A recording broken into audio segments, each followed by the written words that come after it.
And so my last boyfriend, he said he wanted a rusty trombone, and so I took him literally. Last weekend, you were like the guy in The Music Man. Ha ha ha ha ha. Oh, hold on. I think somebody's here. What are you doing, Dr. Wolfenstein? I'm Skyping with my boyfriend, Dr. Yu, the deranged Hong Kong crime lord. We were just making a little sexy talk just now. Check, please. No. Stay here. I want you to get to know him a little. I'm a mad scientist. You're my lab assistant. He's my crime lord main squeeze. You two should talk. Honey, meet my assistant, Fleecor. Gregor. Ugh. Hi, Fleecor. I was just about to tell him about our latest experiment. You mean the one where we sewed the 4 severed human heads onto ostrich necks? Oh, you got the severed heads I sent. Yes, honey, they were great. But no, that's not the experiment that I mean. I mean the one where we made meatloaf out of human placenta and poo and used mind control to make the villagers eat it. What's the big deal about that? Well, it's kind of gross. Sometimes, as a mad scientist, I just like to be gross. Actually, when I'm in Japan, there's a poo curry I eat. It's very good. It is, huh? Hey, baby, do you mind just holding for a second? No problem. What is that? Do you think he really eats poo? Is this some kind of weird cultural thing? I don't know. Anyway, he is weird. I bet he does eat poo. I have to ask him. Hi, honey. It's me again. Hey, remember in November when we met in Osaka and we were totally kind of making out? You didn't eat poo that time, did you? I did. I remember going to the House of Curry Poo while I was waiting for your plane. Great. I mean, that's wonderful, honey. But hey, I have to run. One of the ostrich men is waking up. Let's Skype again tomorrow, okay? I can't wait. You made out with poo. You made out with Stop poo. that. You're my lackey. You exist to serve me, and oh my god, I made out with poo. You know what? I should just never date. This was the most normal guy in the mad scientist section of eHarmony, and he eats poo. What do you think Neil Clark Warren eats? Ever notice that grin of his? I am going to drink 3 gallons of spring water and then spend the day in bed. You listen to this radio show about what is delicious and what is disgusting. And now he always gets the Virgin Boy egg breakfast at Denny's. Colin McEnroe. Okay, first of all, there really is such a thing as a Virgin Boy egg. That is a delicacy in China. It is an egg which is boiled in the urine of prepubescent boys. I'm sorry, but that thing exists, and so do a lot of other things that we're going to talk about today, some of which will strike you as quite disgusting. There is... I am embarrassed or distressed to tell you, a restaurant in Japan that does sell a curry which is served in a kind of a simulated toilet bowl and which is prepared in such a way as to resemble in smell, taste, and texture poo. And the reason that we know about things like that and the fact that if you the most expensive coffee bean in the world right now is a bean which is eaten by a palm civet and then excreted by same palm civet, and then you make coffee out of that. The reason we know about things like that partly is because of Alan Yu, who is the chief of our Colin McEnroe Show Hong Kong Bureau and who appeared in that intro and who sends us things like that. And he suggested this show to me and Betsy Kaplan, a show kind of about what disgust really means and where it comes from and why we have a kind of an approach avoidance relationship to it. I mean, there are things that we find disgusting, but it's also kind of exciting for us to think about maybe eating those things, at least for some of us. And that also probably explains the incredible rise of these shows like the Bizarre Foods show that's hosted by Andrew Zimmern or Anthony Bourdain, who's constantly globetrotting, maybe eating not quite so many disgusting foods, but certainly not shying away from them anyway. So we decided, yes, we would explore where those tripwires lie and how they get kicked. And so to do that with us, we have Bun Lai. He is a James Beard Foundation Award-nominated chef at Mia Sushi in New Haven, which is the first sustainable sushi restaurant in the world, probably. And he has so many other things. He is a major leader in the world of rethinking food, rethinking our relationships to food, probably rethinking the foods that we will need to eat and want to eat to get us through the next century or so. And so he's not only a cooker of wonderful foods at his New Haven restaurant, but he's internationally known as somebody who thinks deeply about food. Also joining us is Paul Rozin, Professor Emeritus of Psychology at the University of Pennsylvania. He's a former editor of the journal Appetite. And later on, we will be talking to someone who is a microbiologist, writer, artist, and founding editor of Method Quarterly, who, in fact, has made cheese using bacteria from human armpits and toes and noses and stuff like that. So I warned you. This is, you may be faint of heart and you may not be able to listen to this show, but we're gonna take that chance that you can stay with us. So, Bun, I'm going to begin with you since you're in a New York radio studio, and maybe you can set this up, and then Paul can help us analyze this a little bit. Can you describe some? I mean, I've eaten at your restaurant. When I'm there with my son, you will serve us insects and worms and invasive species and stuff like that, and we all always eat them. Although I think my son mainly does it so he doesn't lose face in front of you. But I know this is a crusade for you, and it's important to you. It's not just a game that you're playing. It's important. But can you describe a kind of food that you try to get people to eat in your restaurant that they resist eating? Oh, man. The insects that you're talking about, using fish like carp. So many people consider carp to be goldfish. Mm-hmm. Weeds, like knotweed and kudzu. Even like plant-based sushi originally. I've had, throughout the last 2 decades of my career, I've had so many people say to me, man, this is not sushi, and say stuff like, wait, why don't you make something like traditional, like a California roll? But there's that. There's what their expectation is for sushi. But then there are the other things where you really are kicking a disgust reflex, right? And maybe reflux too. But where people are sort of saying, I can't eat that. That's a bug. That's a worm. That's an Asian flying carp. That's a thing I don't eat. And I mean, do you probe that at all with them and sort of try to figure out where that's coming from?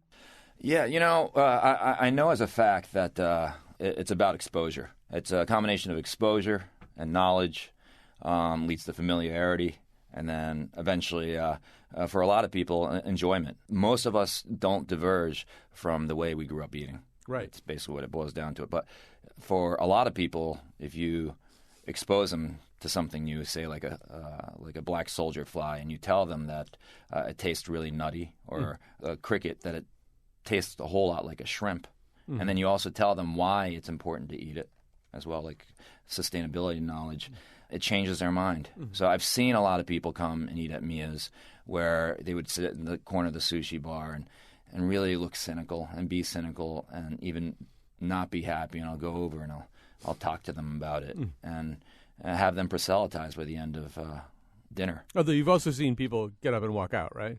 That used to happen every single day. I mean, that's something that I'm used to.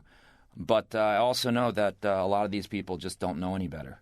Because if you think about what used to be repulsive to us and food that we ate from nature thousands and thousands of years ago, it was food that would make you sick, like a carcass. Human beings can't eat rotting dead animals like a hyena can. So that would gross us out and probably make our gag reflexes go. But ironically, today, it's the food that makes us sick that we should be grossed out by, that we are most powerfully attracted to. The pizza, the hamburgers, the fries, etc. Our gross sensors are completely out of whack. Right, exactly. The things that look great to us are probably the things that are going to clog our hearts and hurt us and make us sick. So let's go to Paul Rozin on this. So maybe we can pull apart a little bit of what's happening here. So Bun just said an interesting thing, which is that some of the wiring that we've got is just that we eat the foods that we've always eaten. It's cultural conditioning, and some of it is wired even more deeply. It's based somehow or other on some notion that the disgust is a useful, evolutionarily adaptive reflex, that this is our body in some cases telling us, don't eat that, it'll make you sick. And our body is right. I think that's what most people believe, that's where disgust comes from. How true or not true is that, Paul Rozin? Well, some of it's true. It's not clear whether disgust is part of our innate equipment.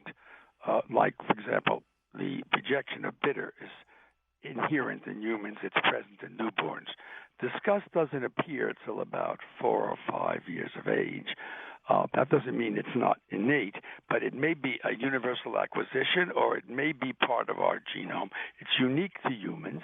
It's not present in primates other than humans, so we don't really know how it got there. But it does seem to serve the function in our history of keeping us away from foods that are contaminated, because a big signal of disgust is the smell of decay.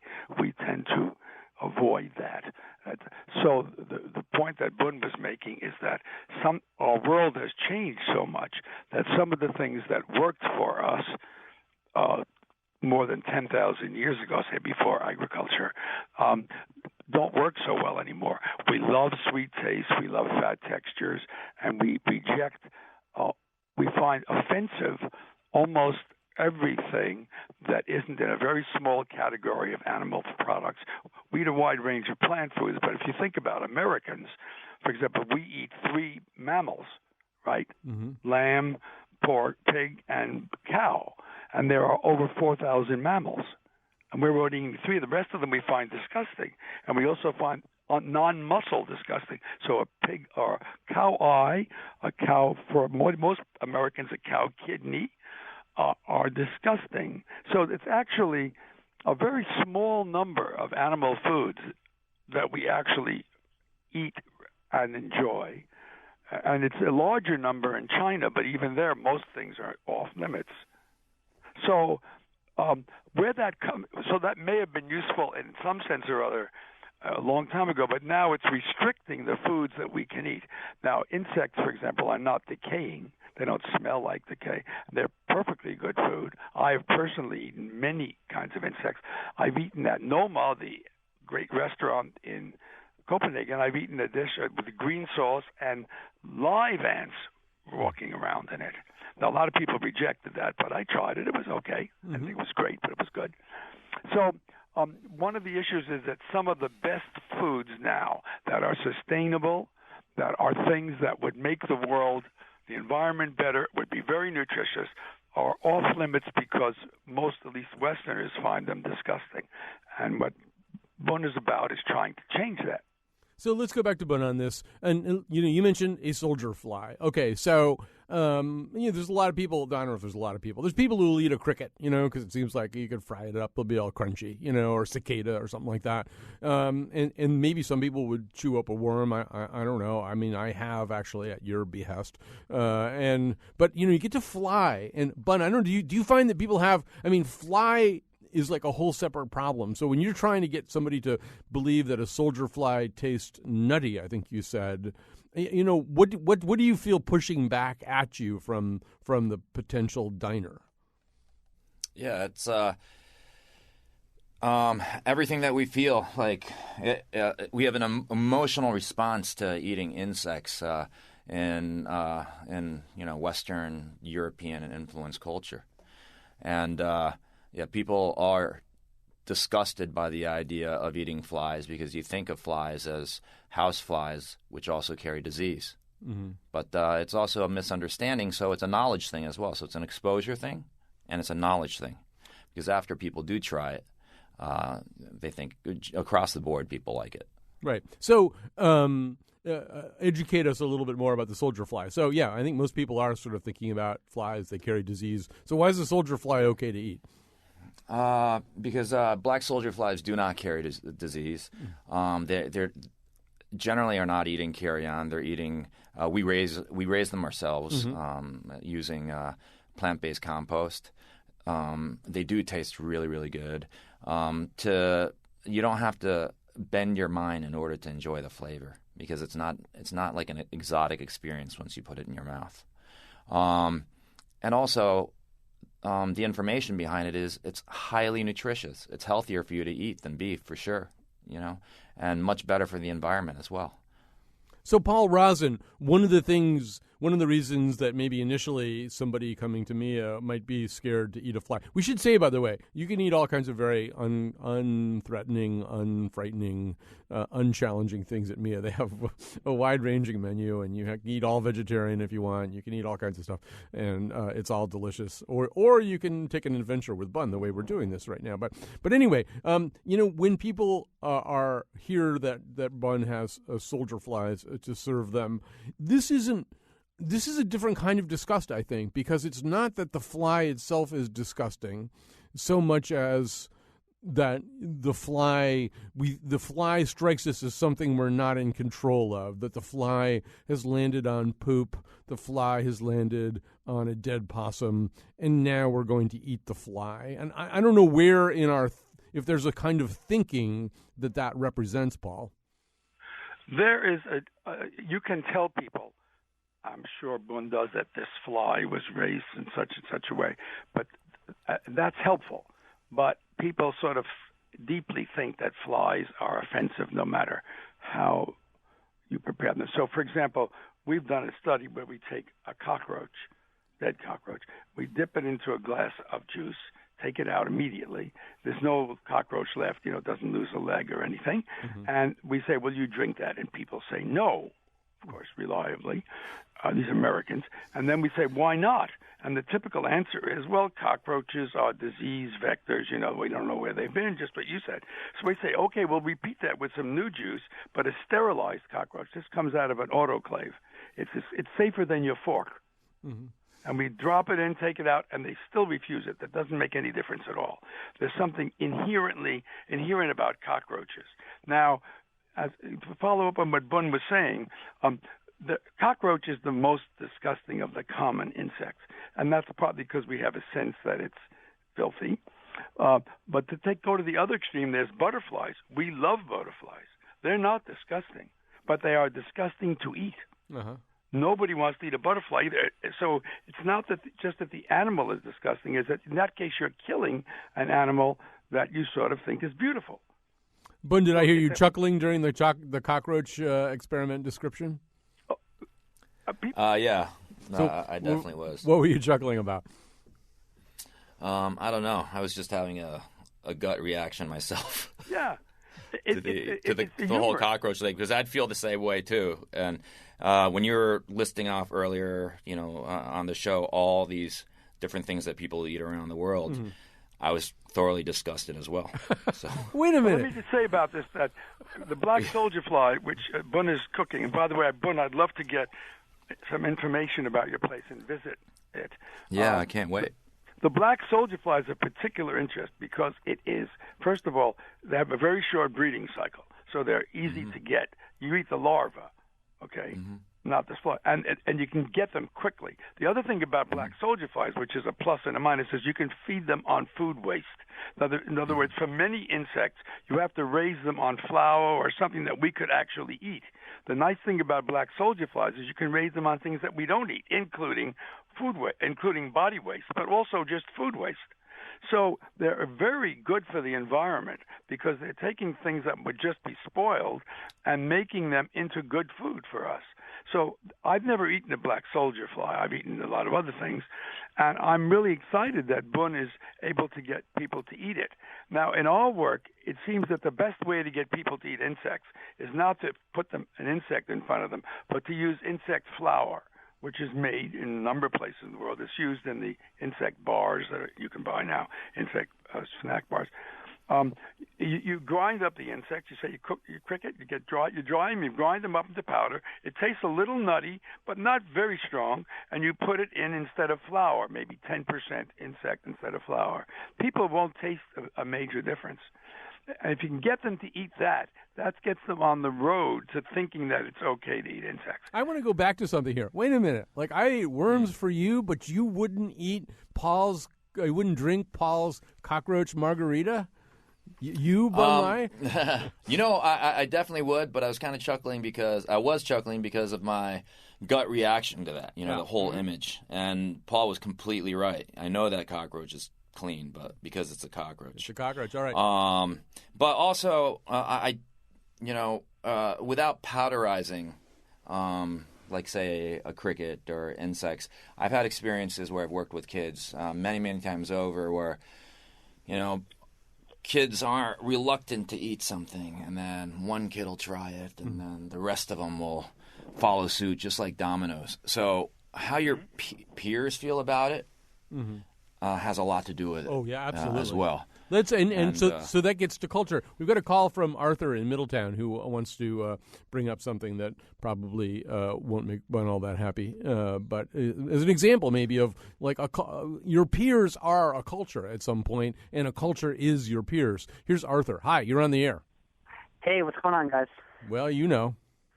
I just had pizza before this call, too, so this was great.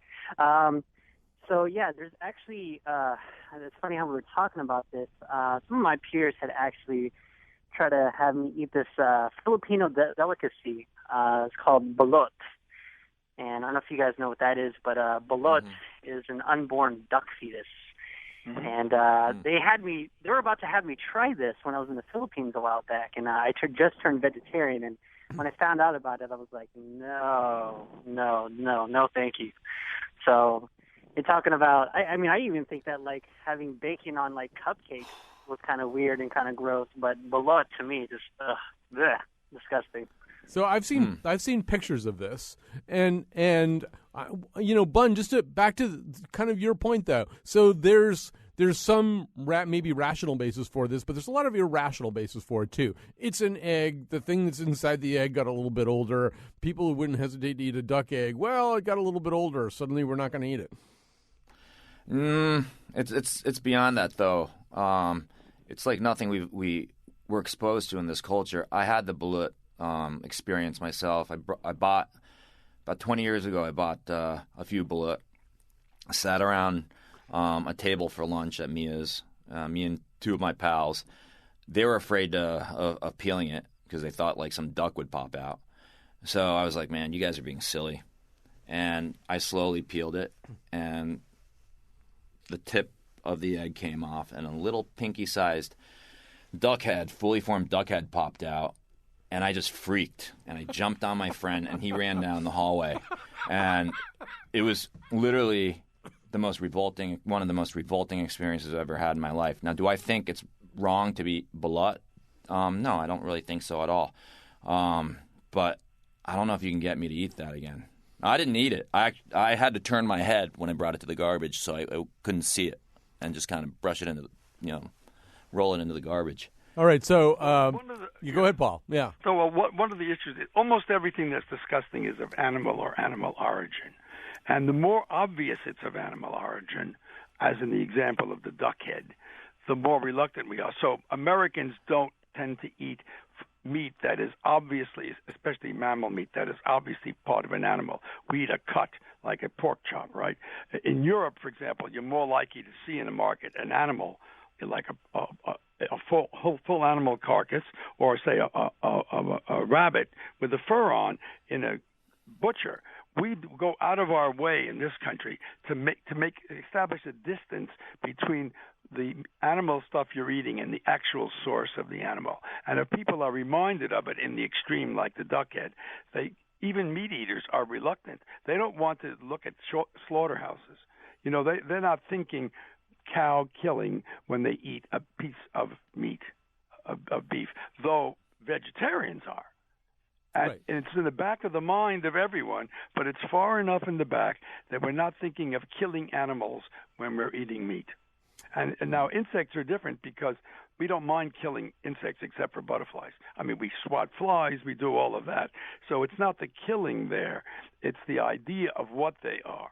So there are two ways to be disgusted. One is that you're in the act of killing, which all eating is killing, right? Whenever you eat a plant, too, you're killing it, you're mashing it up. So we don't think of it that way unless it's pushed in our face, like we see a whole fish maybe on our plate for some people, or you see the whole chicken. So we push in the background, but that's different from the insects, which we're not concerned about killing an ant and eating it. We're just offended by eating it.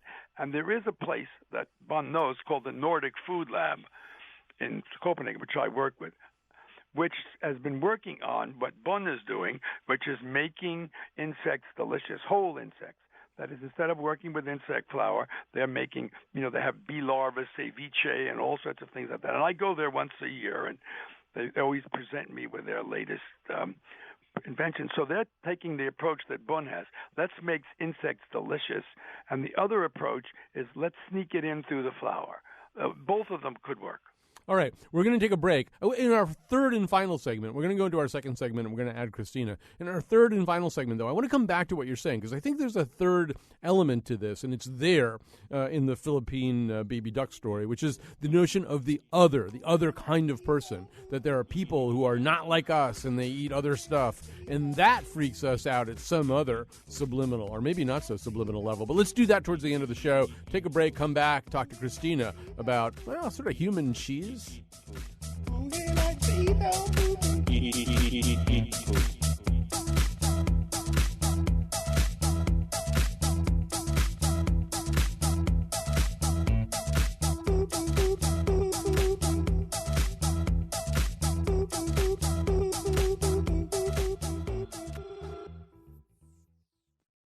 Oh, anybody can eat that food schmooze stuff. Chili? Come on. We're eating eggs boiled in the urine of virginal boys. And if we want to make an omelet out of them, like a cheese omelet, well, that's when our next guest comes in. That would be Christina Agapakas, microbiologist, writer, artist, and founding editor of Method Quarterly, a magazine about science in the making. She's also the creative director at Ginkgo Bioworks. And most significantly for our purposes, she made cheese in a way that involved human beings maybe a little bit more than they're involved in making cheese ordinarily, although obviously they are involved. So, Christina Agapakas, I hope I'm saying your name right. Am I saying your name right? Oh, that's right. Yep, you got it. All right. So I'm just going to let you tell your own story. What kind of cheese did you make that we're going to put in our virgin boy urine duck egg omelet, or whatever that is? Well, it's a project that I worked on about 5 years ago now. I'm a microbiologist. I'm really interested in how the human body interacts with microbes and microbial communities. And I was working with an odor artist named Kissel Tola, and she's interested in things like that are stinky and kind of gross, and maybe we wouldn't want them every day. But she wants us to think more intellectually about bad smells. So the bad smell that we were looking at is body odor. And it turns out a lot of body odor, human body odor, is related to the microbes that live on the skin. And when you dig into some of that chemistry and the biology of the microbes and the smells that make your armpits or your feet smell, what you find is that there's actually a really, really close similarity between the bacteria that make your body smell and the bacteria that make cheese flavor and the cheese smells. So what we did in order to kind of explore this connection between our bodies and our food is we made our own cheese using bacteria as starter cultures that we collected from the human body. So we got Q-tips between people's toes and their armpits and their mouths and belly buttons, and we used that bacteria that we collected to make cheese and to make very interesting cheese flavors that way. And this may explain why no one comes to your cocktail parties. But one question that people would have right away was bacteria from somebody's armpit, bacteria from somebody's feet. How do you know that's safe? How do I know that it's kind of like bun? We were talking about eating soldier flies a little while ago. And so maybe if you know a little bit more about the soldier fly and where it came from, you feel a little bit better about it. How do you reassure people that you can eat cheese that's traveled this particular road? So what we said is it's not cheese for eating, it's cheese for thinking. So it's food for thought. So we couldn't guarantee that the cheese is going to be safe because we didn't have the way to really analyze that bacteria and make sure that it was healthy. But what we could say is show in real cheeses, like real artisan cheeses that are made, like how similar some of these bacteria already are.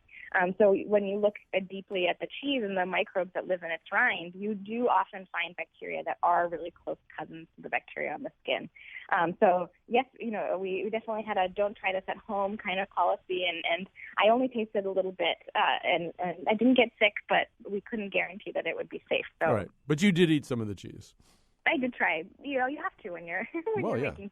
You go to all that work. Why? How could you not? So exactly. So Paul Rosen, first of all, we should say that a lot of food preparation around the world involves some kind of spoilage rotting, decaying, fermentation, and if it's the one that you're not familiar with, that it looks really gross, but there's probably something that you're eating in your regular diet that doesn't bother you at all, that is part of this process, a process that might seem kind of unsanitary. You've got it exactly right. Every culture does some things with their food, usually fermenting, that is specific and is delightful to them, and offensive to most other cultures.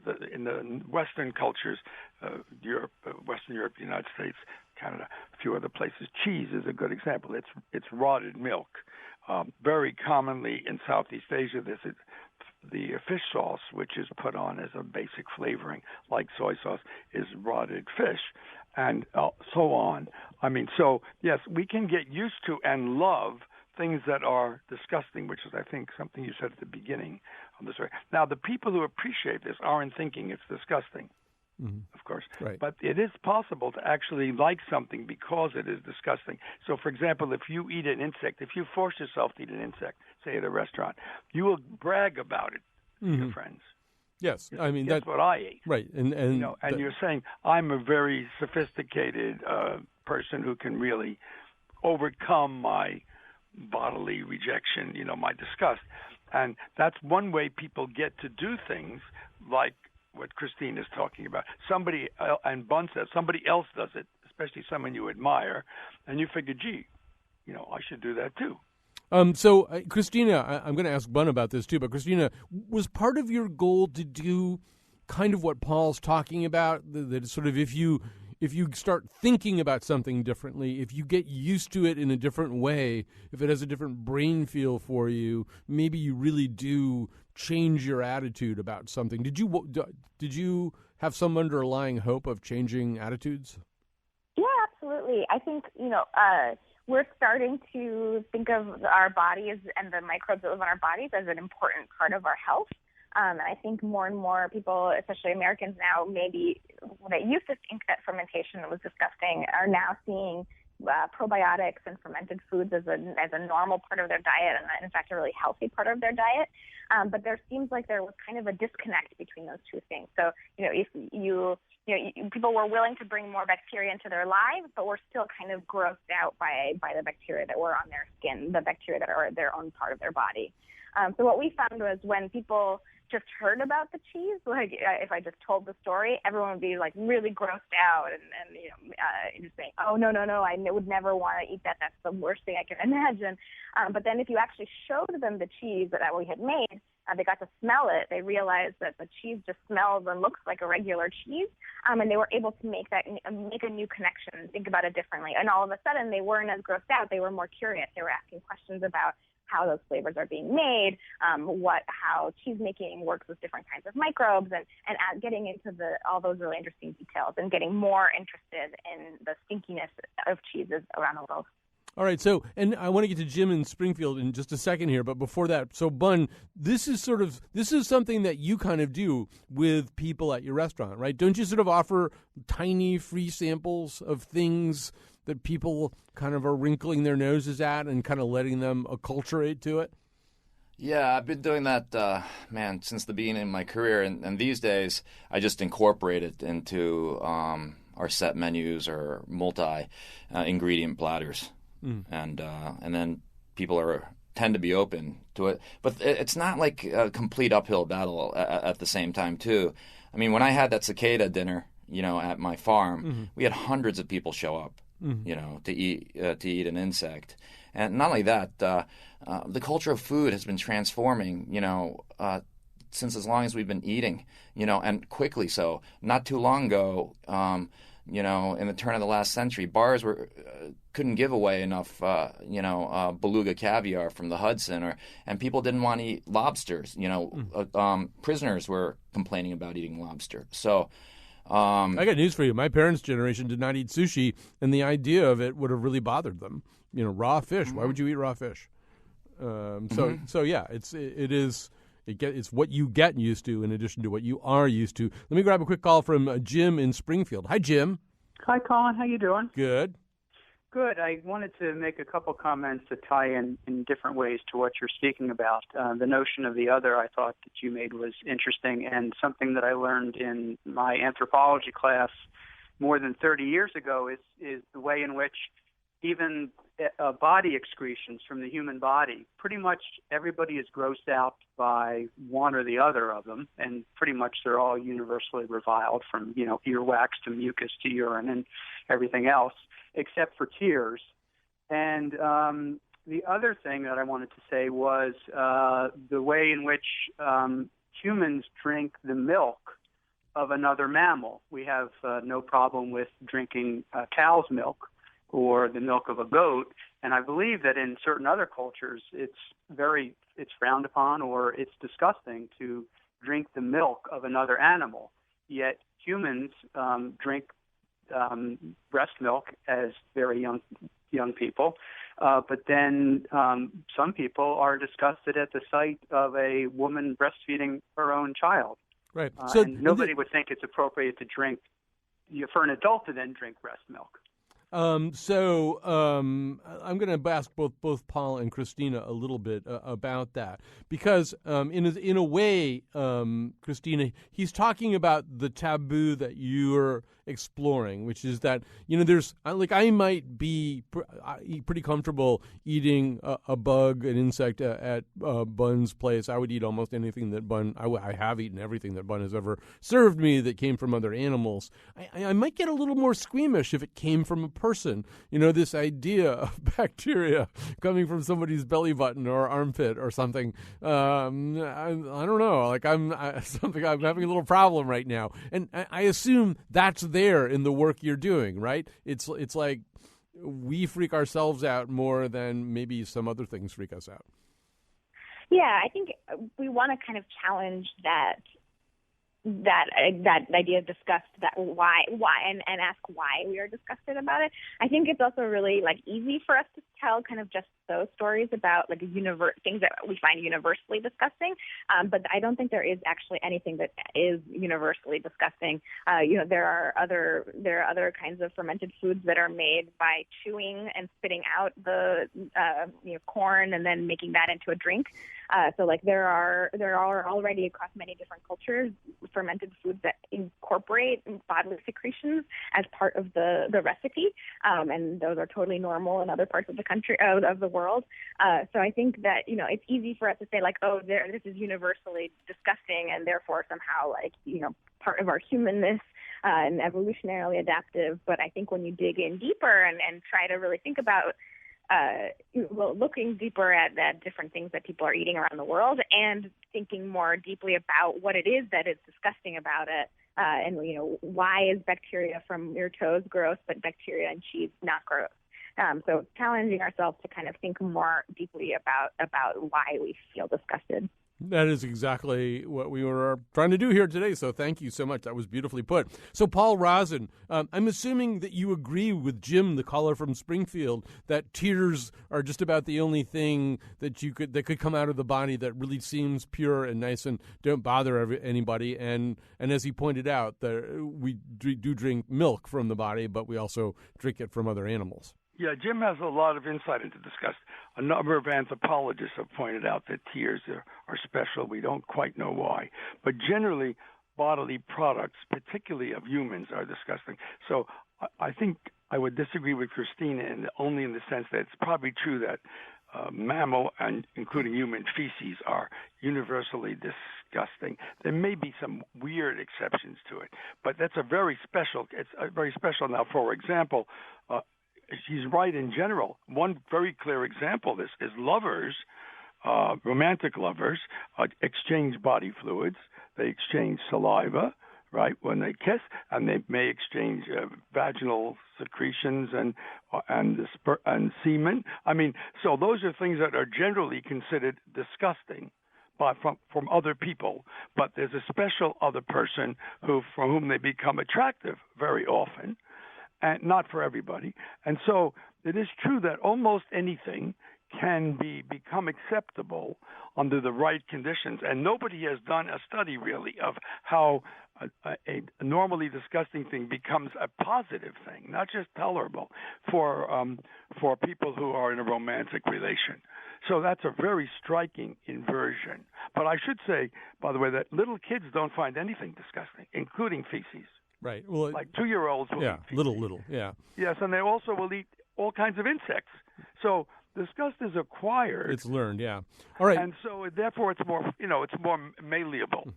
All right, we're going to say goodbye to Christina and her cheese. When we come back, Bun and Paul, we've got a couple of other things, I think really important things maybe even for the future of the planet that we need to talk about. So let's talk about this.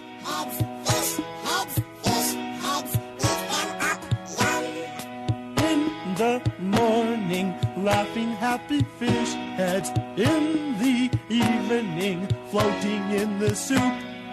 Fish heads, roly-poly fish heads, eat them up young. Ask a fish head anything you want to. They won't answer, they can't talk. Fish heads, roly-poly fish heads, eat them up young.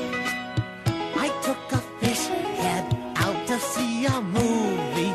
Didn't have to pay to get it in.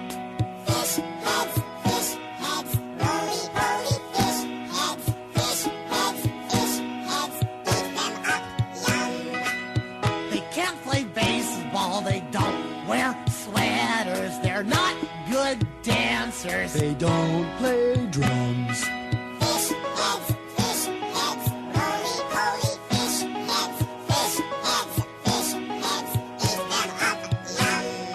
Fish heads, roly-poly fish heads, eat them up young. Fish heads, roly-poly fish heads, eat them up young. Yeah.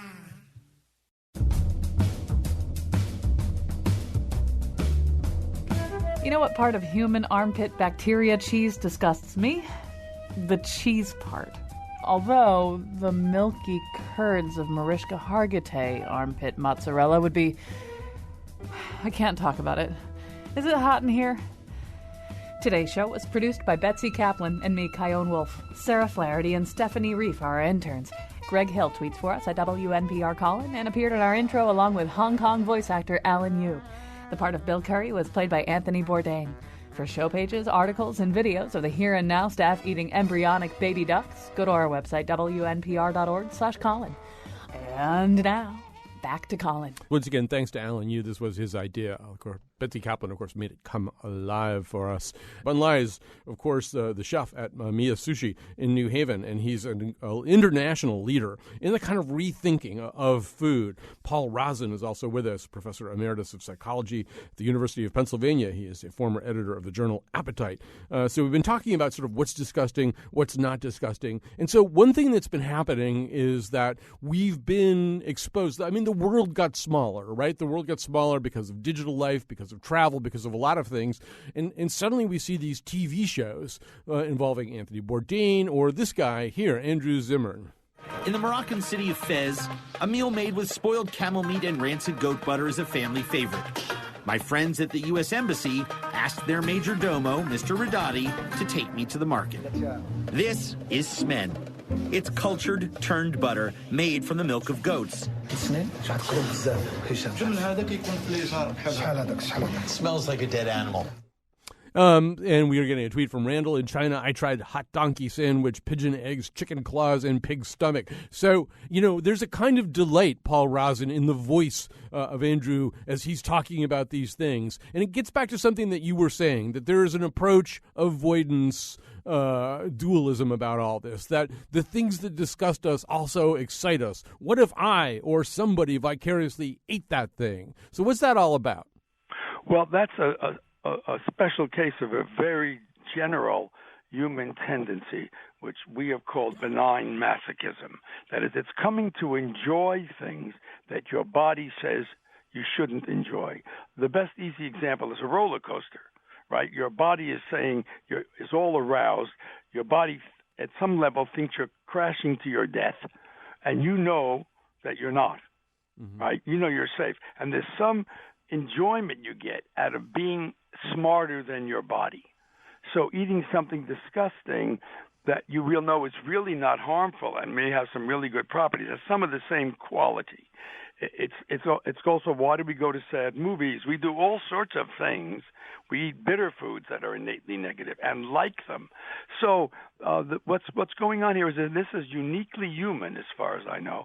We come to get pleasure out of enjoying what our body says we should avoid.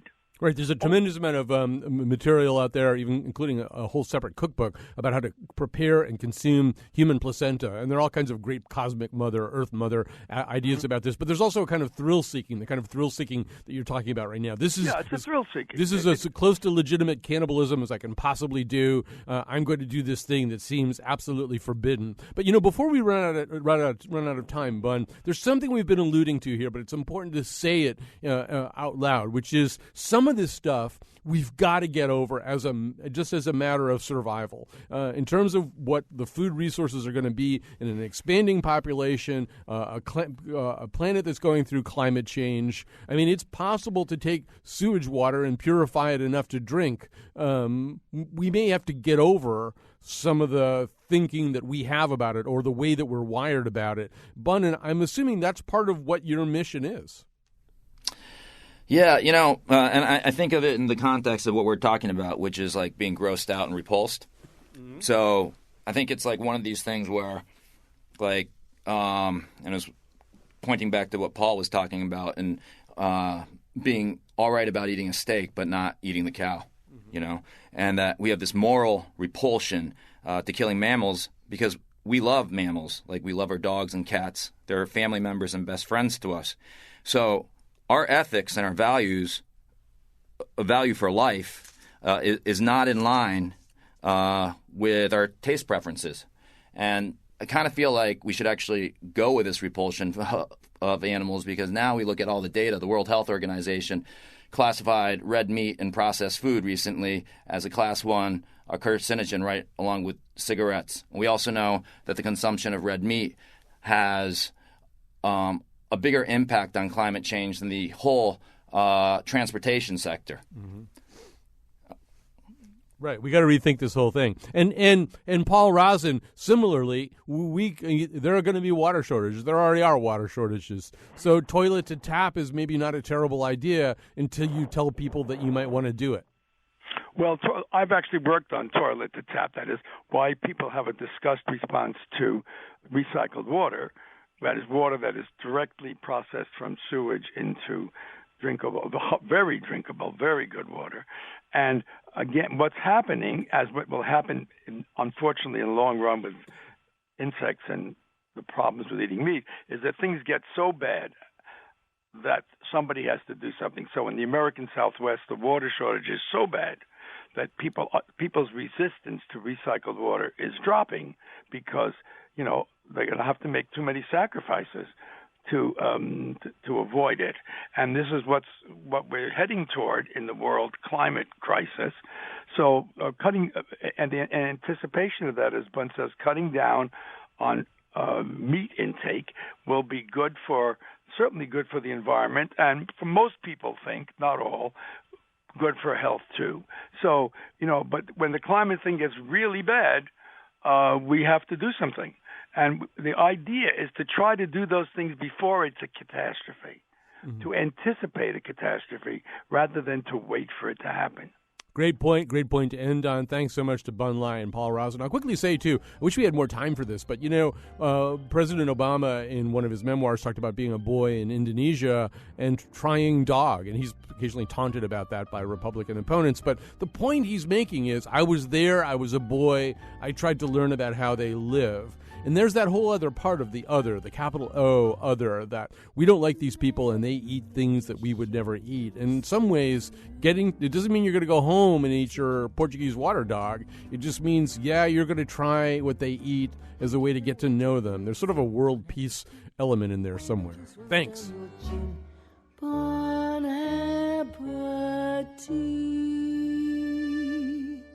Wolfie, we're ordering takeout. You want some? Oh, cool. Yeah, I'll have the placenta smoothie, a soft-boiled fetal duck, and a small order of the jellied moose nose. Okay. Oh, with extra onions. Ugh, onions? That's disgusting.